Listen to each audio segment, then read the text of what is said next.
Welcome to Closer to Venus. I'm Johnny Burke. Today's guest is Tony Zonca. He is a Reiki master, a spiritual and meditation mentor, and author of The Journey of Truth, Chronicles of a Peaceful Warrior, a story of spiritual awakening, which is what we're going to be talking about today. Tony, welcome to the program. Hey, Johnny, thank you for having me. I've been really looking forward to our chat today and also having a chance to reach out to your viewers over at Closer to Venus. That's going to be blessed. What inspired the Peaceful Warrior in the title? That's a good question. Peaceful Warrior first came to me through my Reiki master. It was a name and a title that she kind of gave me. It also happens to tie into a past life experience of mine. There was a connection there. I wanted to kind of give the essence that's why I use Chronicles of a Peaceful Warrior as the subtitle. It's a true story. It's telling events that took place. So I just felt that going back to that lineage and as an ode to her as well, it was just the right place to start. The book, The Journey of Truth, that's actually based on your true life, is it not? Yes, that's correct. It is a reflection of my spiritual journey in sharing what is laid out in my life experiences.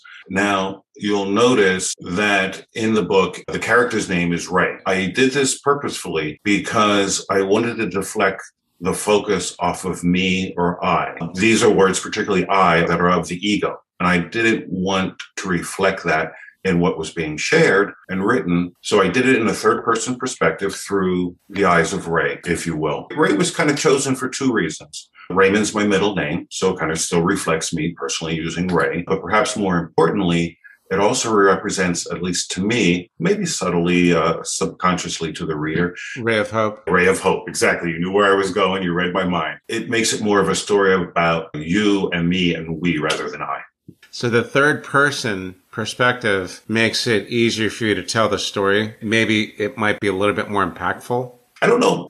I think more impactful. As the writer, I don't think it made it easier. As I'm speaking now, didn't want the book to be, I experienced this, and then because then it put a focus on me, where I believe in doing such, it puts the focus more on the message than the person who's delivering it. Speaking of messages, you had a near-death experience as a child. I think you were 7. Yeah, correct. What was that like?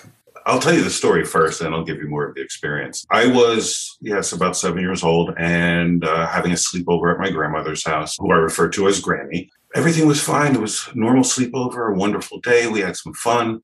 And I went to bed, and suddenly late, well, it depends how your perspective. It was about 3, 4 in the morning. I woke up choking, couldn't breathe, literally kind of sat up and was just grasping at my throat to the point where I struggled even to call out words or to call for help. Somehow she must have heard me. Now consider, I kept blacking out in between moments that I remembered. So I can recall that moment. I recall a moment where I could tell I was wrapped in a blanket. She was carrying me in her arms, running me to the car. And then the last moment I remember was being on a gurney, being rushed into the emergency room, nurses around me, doctors, all the masks and hats and everything. And the unique thing that I'll always remember is looking up at the doctor. I couldn't understand what he was yelling out, but in a moment, our eyes connected and it's always stuck with me. It almost seems like it was a span of time longer than the moment. And I was momentarily gone. And they performed an emergency tracheotomy with tubes down my throat. I still have a little scar back in here, right here where it's done. Resuscitated me. Now, for me personally, there was no experience of, white lights coming to me or crossing a bridge or any of the things that we often, no tunnel, none of that. But those few moments, the proof or end results of that came shortly after. But really, the reconnection in those moments really set the stage for me and my life and my journey to come. I think it's fascinating to see how the divine works so subtly. We often talk about how we may not know what the gift is in the moment, but that gift may be revealed days, weeks, years to come. I was in a bubble for, germs and whatnot. And they had my arms taped because I was a young kid. They didn't want me touching my throat, but I couldn't even touch my face. My hands could go about here. I was in for about a week, and through the entire week period, I had these very unique sensations on the left and right side of my cheeks constantly. It wasn't quite an itching. It wasn't a tickling. It was almost like a vibrational sensation. But I constantly kept asking anybody that was in the room to scratch my face, scratch my nose, scratch my cheek. It was just like constant. And even in being scratched, it wouldn't go away. That was the sign that, as I refer to, angel guides, spirit guides, the divine was with me. Now you're reading my mind, because I was just about to ask you that question. One of the telltale signs of your guides or your angels, whatever you want to call them, is the tingling is one of the most common. During that time, that experience, were you cognizant of the fact that they were spirit guides, or did you figure that out much later? That's exactly what it was, Johnny. That was something that came back to me much later in life. It was almost like one of those aha moments where in meditating and whatnot, as I started to be able to connect more with those on the other side, those, as I like to refer to it, who are in our home, our natural place, where we reside. They became my tells. Left side represents for me more of the angel spirit. Right side for me represents the guide spirit. And I differentiate them slightly because from what I've been given to learn to understand, there is a difference between angels and spirit guide. That's what I've been told. I am not the authority in the subject, but it's the first time I've heard it described as left side, right side, as in analytical person, artistic person. Is there some kind of symmetry there, or is it something completely different? I don't know if there's any symmetry there. And actually, it's an interesting thought and comment because I've never thought of left brain, right brain. Right. Kind of thing, association. The difference between an angel and a spirit guide or an angel guide is angels, and they focus on different areas because of their experience. Angels, as I've come to know it, are soul beings just like us, energy beings and whatnot, but they have never had an incarnation in the human life. The angels. Correct. The angels. Right. The spirit guides were previously human, but they... Yes. Climbed up the ascension ladder, and they've reached that designation where the home office basically said, well, you can go back there if you want to, but you don't really need to. Yeah. In a manner of speaking. In a manner of speaking, the home office. I like that. Yeah, they got the memo. And therefore, it gives them different perspectives. I just find it all so fascinating and really confirming. Right. And I just thought of something that being aware of that gives us a goal to kind of work towards. Okay, so great. If I step off the wheel of karma and step onto the wheel of grace or the wheel of love or whatever you want to call it and ascend, what's the end game? I could eventually become a spirit guide or a member of the council. It might take 100 lifetimes to get there. Speaking of lifetimes, once you went through this, and I know that you were a kid back then, but was there an impact on your beliefs on reincarnation and past lives? Or did that come later? It did set the stage for things to come. And maybe on an unconscious level, there was some understanding. But for me, it was like taking a banana and peeling off one portion of the banana at a time as it unfolded to me. My next experience came at around age 11. I was, young kid at the neighborhood public pool, playing hoops with my friends, took a dive in the pool, cooled off. It was one of those perfect, 85 degrees sunny days, not a care in the world. And I mentioned that part of it because I think it's part of what drew me to the moment. I was in a state of euphoria as a kid. It was just a perfect day. After the swim, laid down the towel all over the grass and just kind of laid down, closed my eyes, and was, going to dry off in the warm sun. Suddenly, spontaneously, I started to receive a vision, not as much visual, but audible, in that there was a voice that was not my own that was sending me information. And it came and started with the thought in my mind of, if I was to create my own religion, it would be. And then all these thoughts started coming through me. Now, keep in mind, I had no influence to any of this. I was raised Roman Catholic, very traditional, religious, spiritual upbringing. But I started having thoughts of, I didn't even probably know the name for it at the time, but reincarnation, of I could have lived before and I'll live again, and it's all going to impact together, and things like karma and the ego and all of these thoughts that, again, later in my life, like how we talked about, I remember thinking back going, wow, everything I thought of then is now what I've learned to rediscover now.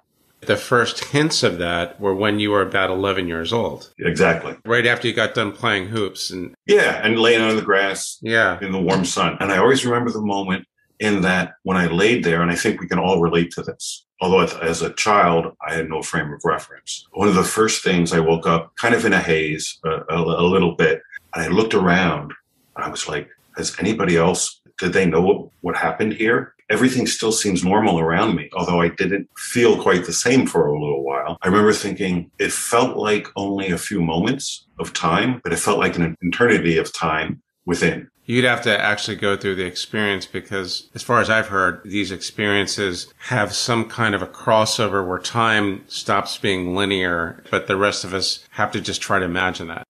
Yeah, that's exactly what I'm referring to. I mean, sometimes I think those who practice meditation, you can meditate for a half an hour, 20 minutes, but it can just seem like you're really in a space where time kind of stops being as linear in your own world of connection. Think of it this way. When we go to sleep, for our conscious mind, time ceases to exist. Also think, though, in a relationship when we have a dream, time almost works on a hyperspeed, or sometimes can work very slowly depending on the dream. Or it's not really an element. It's almost like you're in a state of suspension. Yeah. Where then it starts to make a little bit more sense. You had mentioned before that magical phrase, why are we here? Mm-hmm. When was the first point in your earlier life where you really got a sense of exactly why are we here? Was it when you're much younger, or did it happen later? It came together later. I talked about these experiences, the last one at 11 years old. Mm-hmm. And I think this may be common for some, but it had an impact. It was embedded in me. But at the same time, I was 11 years old. And by the time I was like 13, 14, I started thinking about girls and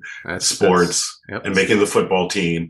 And our focus alters through childhood and into the teen years. It wasn't until probably my mid-20s where I really started going back to, as a kid, when I was being taught, 6, 7, 8 years old, the Christian values, the Catholic values, a lot of it I questioned. It didn't feel right in my soul. I was told that, for instance, if you're not a Catholic, you don't go to heaven. And I would be like, well, how does my friend Johnny not go to heaven? He's a nice person. I was Catholic too, but I get your point. Yeah. I went to CCD. So did I. Yes. Lots in common. What was the devil? He sounded like something more of a movie character that was a monster that would chase after you. So in my 20s is when I really started to circle back to why are we here? Who are we? And wanting to know.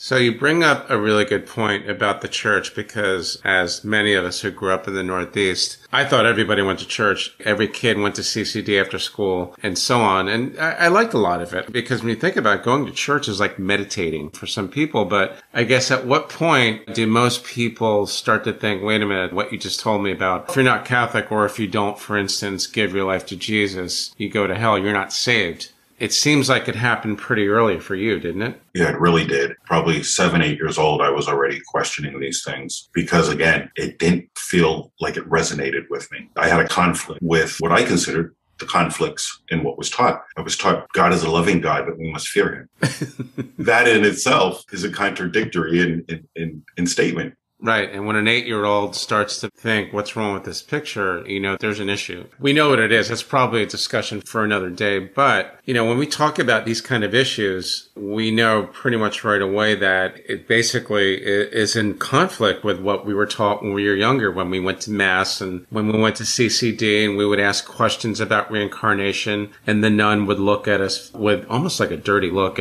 or ignore us completely.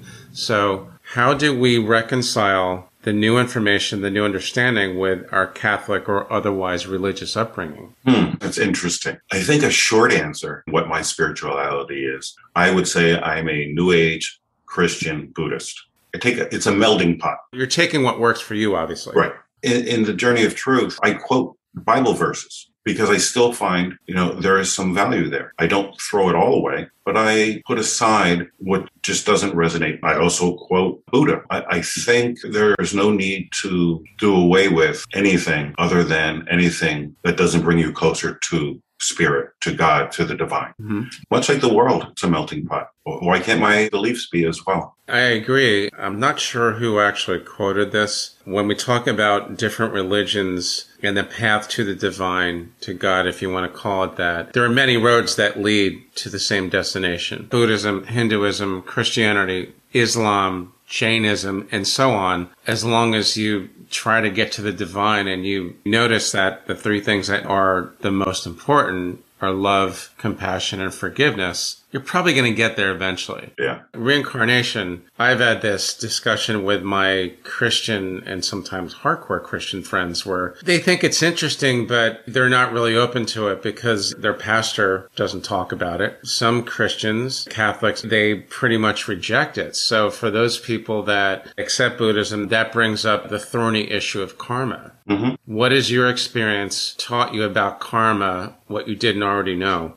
I'm really excited to share with that. But you mentioned, and I just want to add one last flavor to the previous conversation. Sure. When you're talking about Christians having trouble grasping the idea of reincarnation, to me, it's a really simple thing if you open your heart and mind. They believe, yes, they come here. They believe that when we die, we move on. If we're good people, we go to heaven or what have you. Mm-hmm. If you can do it once, why can't you do it a second, third, or fourth, or so on time? I think it's understood by many people that the Bible does have a lot of good information, but it's also the subject of the longest running phone game in recorded history because a lot of the information got lost in translation or misinterpreted, going from, what is it, Aramaic to Greek to Hebrew, English, or some variation of that. So, yeah, and even just the translator's personal influence would sometimes adjust, we'll say. I'm not going to say it was done maliciously, right, but it will adjust the perspective. And words are subtle things that have great meanings. For my Christian friends, that's the hardest subject to try to get them to overcome is what you're reading. Everything isn't exactly the word of Jesus. Very good point. People that go to a local mega church here in South Florida, they seem to accept everything they're told is absolute truth. And I'm thinking, did you ever read about how the Council of Constantine, correct me if I'm wrong, at some point about 1800 years ago, made two stacks of books, the books they liked of the Bible and the books they didn't like, and the ones they didn't like, they just kind of threw them away. So what else did they leave out? A lot of these people that I know of have no idea that that's not what they are taught in Bible study. That's confusing to me.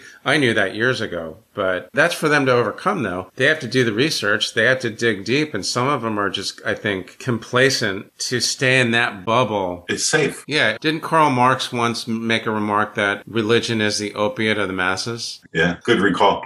Yeah, I went to a Catholic university also, so these topics came up quite a bit. You know, when I was younger, I didn't really know how to argue about it, but I thought, I'm missing something. Yes, I do like worship. I do like the idea of trying to find higher spiritual ground, and I like that warm, fuzzy feeling when you go to Mass, but I always got that nagging suspicion I was missing something, and I think there's a lot of other people that feel the same way.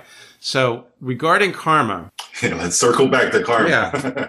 Well, funny you mention that because it always does kind of circle back, doesn't it? Yeah. So, I mean, obviously, I think most people have an idea of what karma is. You know, if we put good or bad into the world, that is what comes back to us from the universe.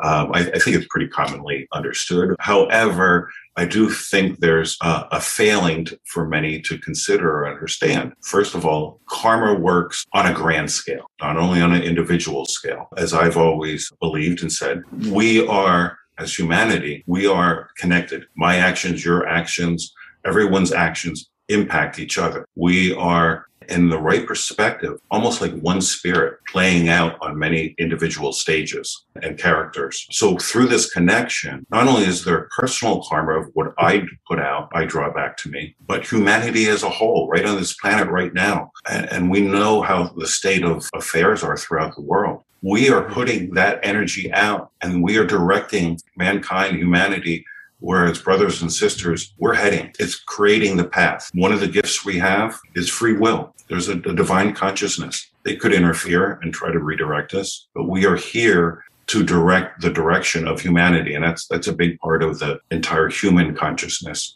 of karma. You know, equally, I know you're aware of this. Karma spans lifetimes. You know, we talk about past lives. They are so tied together. The actions of the past and how they impact the present. You know, I wrote that Ray, my character, he intends to do as much possible in order to travel light into the next lifetime.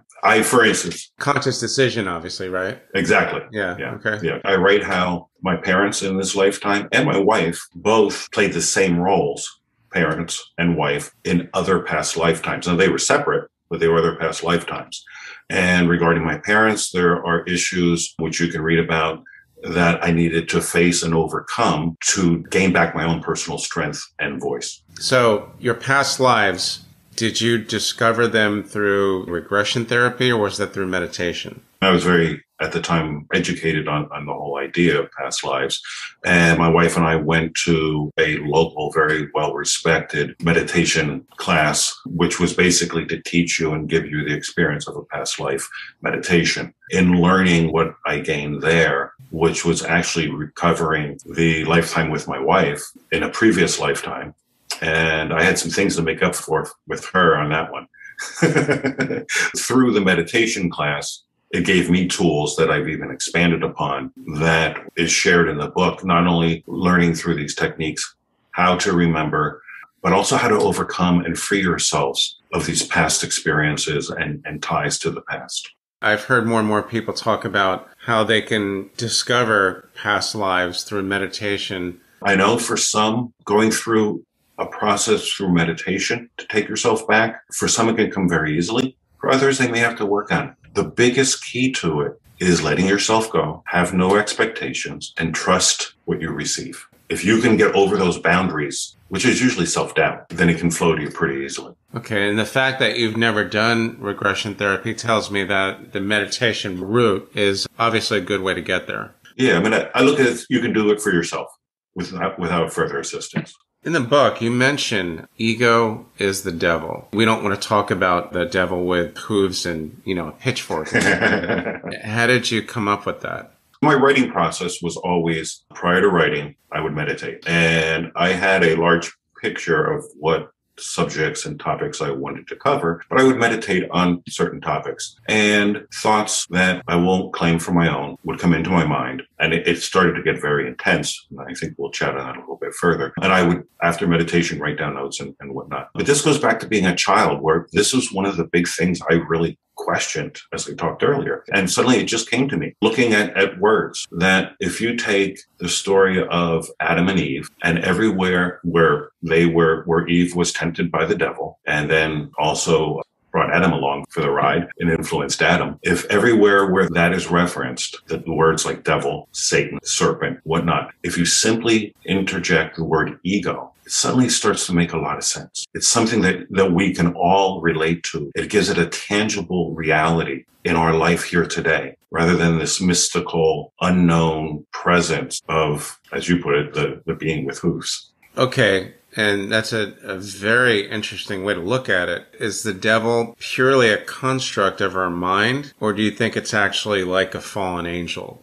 No, it's a side effect of being human, is the best way I could put it. We have our soul, which is a representation of the divine. We have our heart, which is a representation of our human experience of love. But then we also have the ego, which is the part of us that fights for dominance.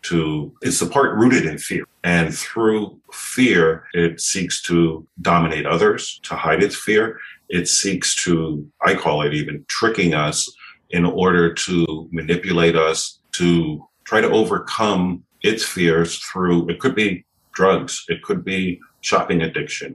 It could be just, I want to be better than you. The ego is the manipulator. So when we pass from this life, the ego is left behind, is it not? Or correct. Is there a residue of past habits, likes, dislikes, and so on, our personality? Is that carrying over into the next life? And if so, is the ego part of that, or is the ego separate? The ego is something separate. It's something we develop here in the human experience. I've shared that when we are first born, we are still retain some of our other side knowledge. There's still a connection as an infant, as a very young child. But as we start to learn the words like yes and no and me and I want that toy. You can't have that toy. We develop the ego. In the book, Ray, the character, receives inspiration from Jesus. So this brings up the burning question is, how were you able to connect with Jesus in the guides, and can anyone do this? Yeah, that's probably the most important to me, at least, subject that we will talk about today. In meditation, as I said before writing, Now, consider I lay down when I meditate. It's the most relaxing position for me. Just as usual, I'm meditating. And on one given day, the best way I can explain it is a very heavy, all-encompassing energy came over my entire body, something I hadn't experienced before. And with that, I had to work to stay with it. It was foreign. There was no fear. I know there was no harm. It was just something never previously, this heaviness of energy and weight. Almost like, they talk about heavy blankets for a bed. It was like putting 4 of them on me at once. And then at one point, finally, almost like a jackknife, considering I'm laying, I sprung up at the waist, my knees flew up, and I'm sitting upright. And then almost like someone who's underwater for too long gasped for air. And the experience was done. That was done in preparation for me. It was, again, then repeated a few days later. And because I was given the time and the opportunity to be exposed to this energy, I was more prepared to receive it. And it felt familiar. It came back to me. And the first things I heard was, I am the one you call Jesus. Wow. That's pretty heavy. Yeah. And I think that in itself is so important. I am the one you call Jesus. On the other side, Jesus, as we call him, doesn't relate to himself as that. He's a being. He's a spirit. Yes, he played that role when he was here, but we are so much more. I found it fascinating as the conversations would continue. He used word pronouns interchangeably. I, me, we, us, our. They were all interchangeable from the divine perspective. And I think if you digest that Jesus is a reflection of, as we call God, it also is a sign and a hint to where God is. I think we just opened up, I'm not sure if I could call it a rabbit hole or not, but this will most likely be a to be continued, because I think we're onto something here. It's really, really important for those of us that really want to put everything together, the universe, the deities, what to believe in, what not to believe in, myths, and the truth. You're pretty sure that you have had contact with Jesus Christ, in other words. Yes, of his choosing. And why I say that is while I was doing the writing process, I would then meditate. There would be subject matters. And almost as I'd go to new chapters, I would be revisited to be given more thoughts or subject matter information. And after the meditation, I would have to get up and have my tablet and scribe down as fast as I could every thought that was coming out of my head and into my head and put it on paper.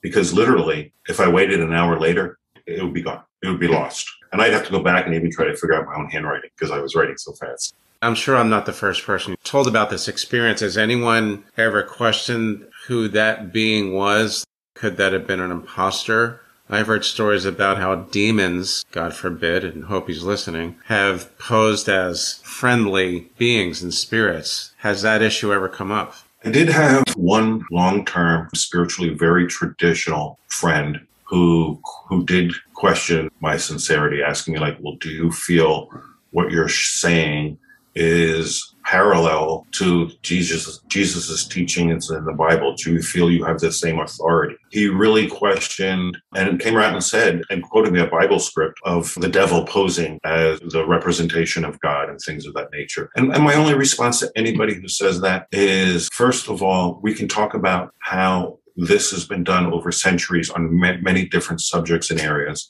and how it is possible for you to do it for yourself. And most importantly, I believe in my soul and my spirit, my intentions, and I'm here to put good into the world. And if I can learn from you and you can learn from me, that is my only hope. My desire is to make the world a better place. That's what I'm directed from. And I will add one other thing, because I said when he chooses to come to me. So this happened somewhat regularly then through the latter part of the writing period session, literally.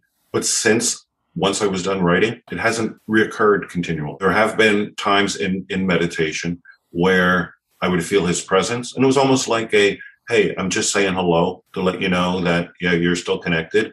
But we don't have any business today, so have a good day. Kind of, humanizing it. But that was my point and purpose in that moment.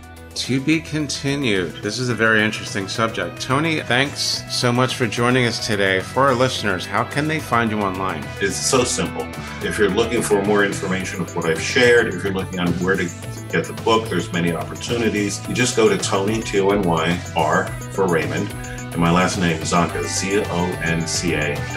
Good. I have that, and I have the links to the book as well. I will definitely put that in the show notes. Thanks again. You've been listening to Closer to Venus. I'm Johnny Burke. Thanks for tuning in, and we'll see you next time.